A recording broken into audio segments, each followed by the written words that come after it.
অভিনয়ের জনপ্রিয়তা পেলেও তাসনিয়া ফারিন গানটাও ভালো করেন। ছোটবেলা থেকেই গান করতেন। তৃতীয় শ্রেণী থেকে কলেজে পড়া পর্যন্ত নজরুল সঙ্গীত শিখেছেন।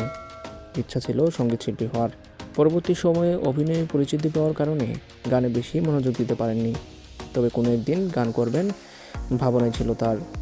সেই ইচ্ছা পূরণ হলো এবার।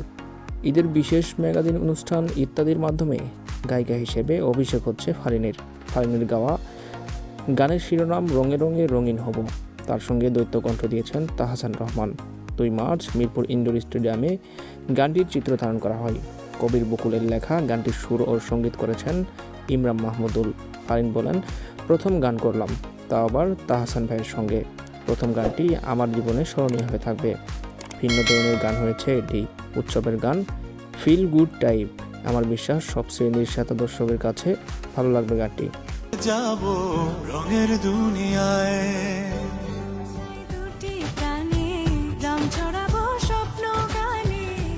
আজ মন খুশি মন